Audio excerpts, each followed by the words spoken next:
I was lying in a hospital bed when my marriage ended, staring at a ceiling that suddenly felt much too white, much too empty. The steady beeping of the monitor beside me was the only proof that time was still moving, that my heart and the tiny heart inside me were still fighting. One hand rested on my swollen belly, fingers trembling, while the other held my phone loosely, more out of habit than expectation. I had been hospitalized for 3 days already.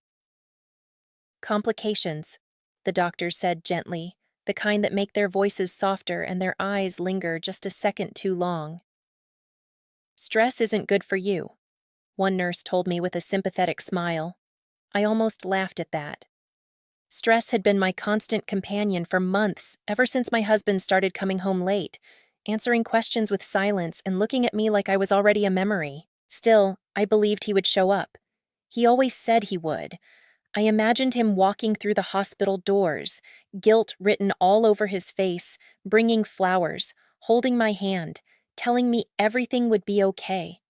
I needed that version of him to exist, at least for my baby's sake. My phone vibrated. Not a call, an email. The subject line was painfully ordinary, almost polite. Moving forward. I remember thinking there must be a mistake. Who sends something important like that by email? My thumb hovered for a second before I opened it, a strange heaviness settling in my chest, like my body already knew what my mind wasn't ready to accept. The words were clean and carefully arranged, as if he had proofread them several times. He wrote that he had done a lot of thinking, that our relationship had run its course, that he believed divorce was the healthiest option for both of us. No mention of love, no mention of the child I was carrying, no acknowledgement that I was reading this while hooked up to IV lines in a hospital room. Sentence by sentence, my world narrowed. He ended the email by saying lawyers would be in touch and that he hoped I would handle this maturely. Maturely. I felt something inside me crack, not loudly, not dramatically, but quietly, the way ice fractures under pressure. Tears slipped down the sides of my face, soaking into the pillow, while I pressed my lips together to keep from making a sound. I didn't want the nurses to come in. I didn't want pity. I didn't want to explain that my husband had just left me without even the decency of looking me in the eyes. Before I could even process the email, another notification appeared. Bank alert. I opened it with shaking hands and felt my stomach drop. The balance in our joint account was zero, completely empty. Money we had saved for emergencies, for doctor visits, for the baby's future, gone in one clean sweep. I stared at the screen, refreshing it again and again, as if the numbers might magically change. They didn't. A few minutes later, my phone buzzed again. This time, it was a message from a friend, hesitant and confused. She asked if everything was okay. She said she had seen photos online, my husband smiling in our living room, his arm around another woman. The caption talked about new beginnings. In the background, I recognized the couch I had picked out, the curtains I had hung while pregnant, dreaming of family movie nights that would never happen. I felt numb. No screaming, no rage, just a deep, aching disbelief. I looked down at my belly, at the life still depending on me, and took a slow, careful breath. Whatever shattered inside me didn't destroy me. It hardened into something quieter, steadier. When I finally replied to his email, my fingers were calm. Understood. At that moment, he thought he had won. He had no idea that this was only the beginning. The days after the email passed in a strange, muted blur, as if someone had turned the volume down on the world. I was still in the hospital, still waking to the same white walls and soft footsteps in the hallway, but everything inside me had shifted. The pain was there, heavy and constant, yet it no longer controlled me. I had cried all the tears I could afford to shed. What remained was a quiet, watchful calm. He didn't come to see me. Not once. Instead, I saw his life unfold through second-hand glimpses. A tagged photo here, a careless comment there.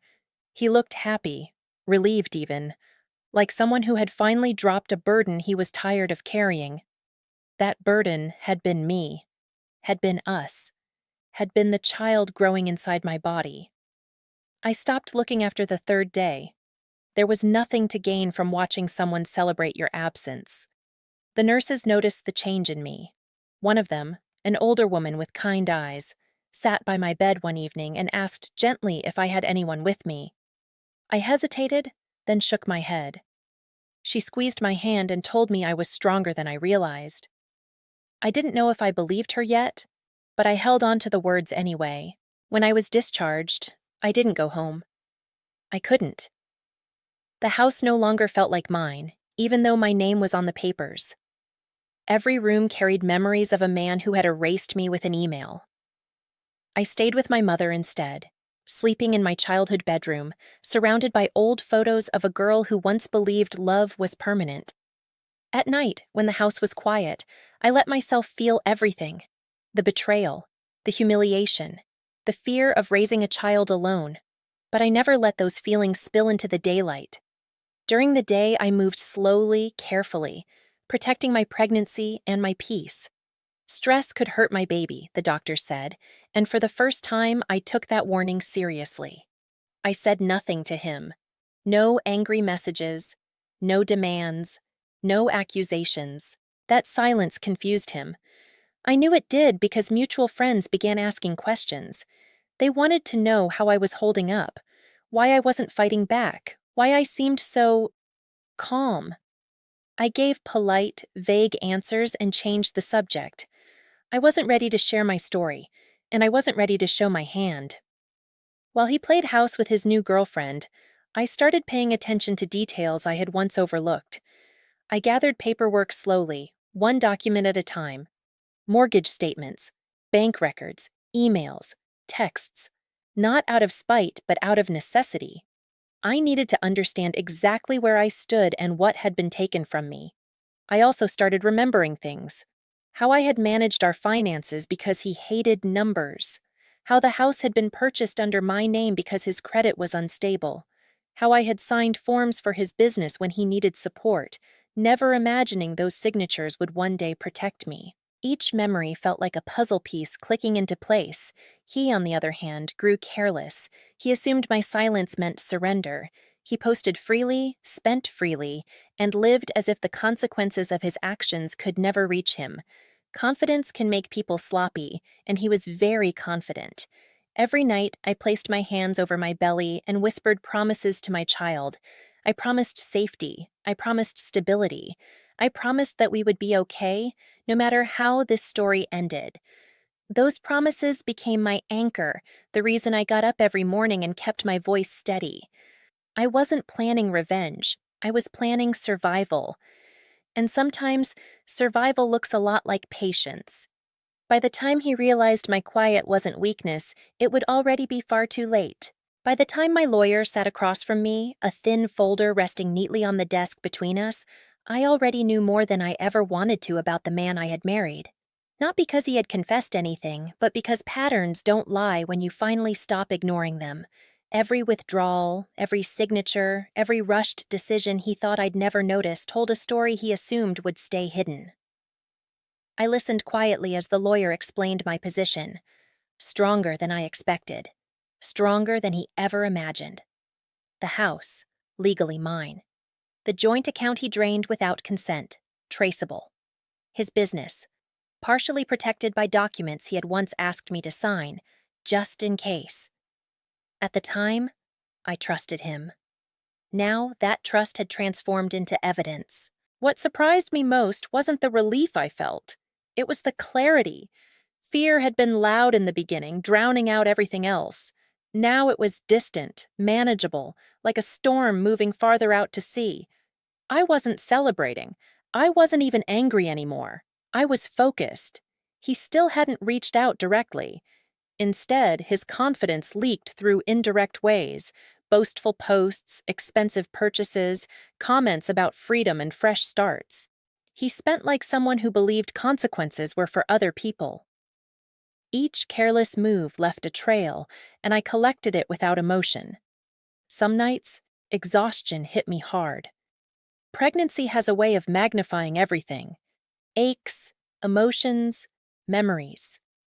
I would sit on the edge of the bed, one hand supporting my back, the other resting on my stomach, and think about how invisible I had been in my own marriage. How often I had made myself smaller so he could feel bigger. How normal that had felt back then. Now it didn't feel normal at all. Friends started choosing sides, though I never asked them to.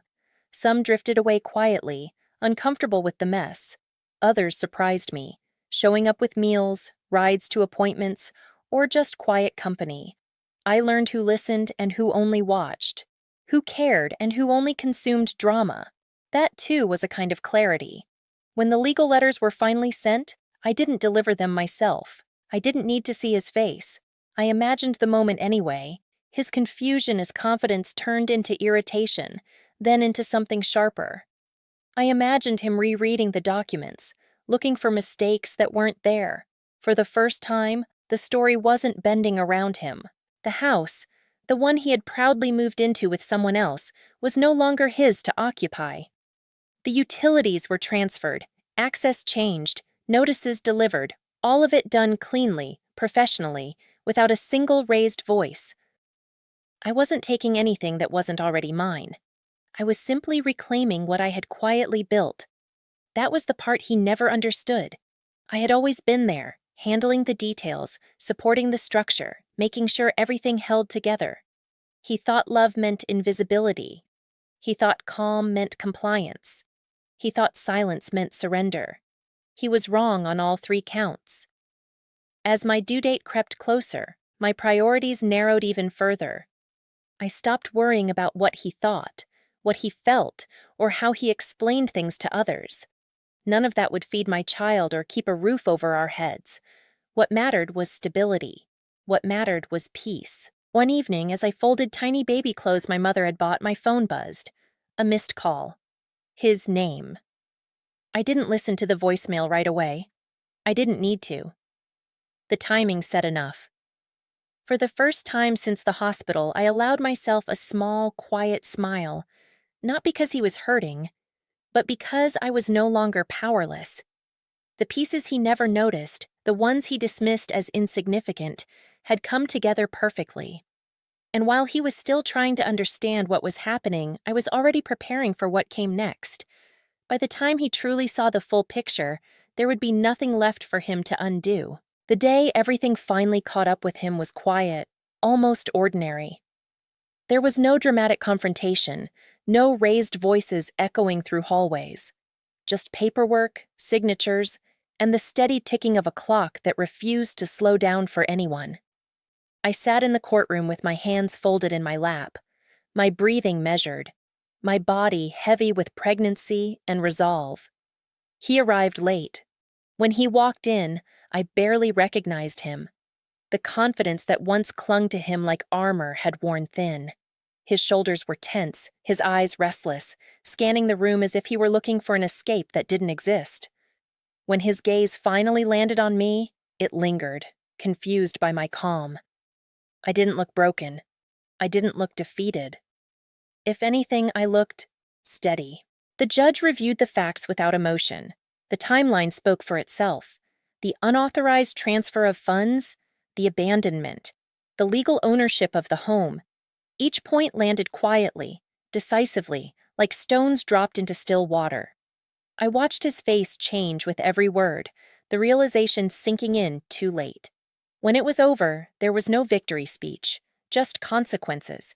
He was ordered to return the money he had taken, along with additional penalties. The house was confirmed as mine alone. Child support arrangements were established, ensuring my baby would be protected before they even entered the world.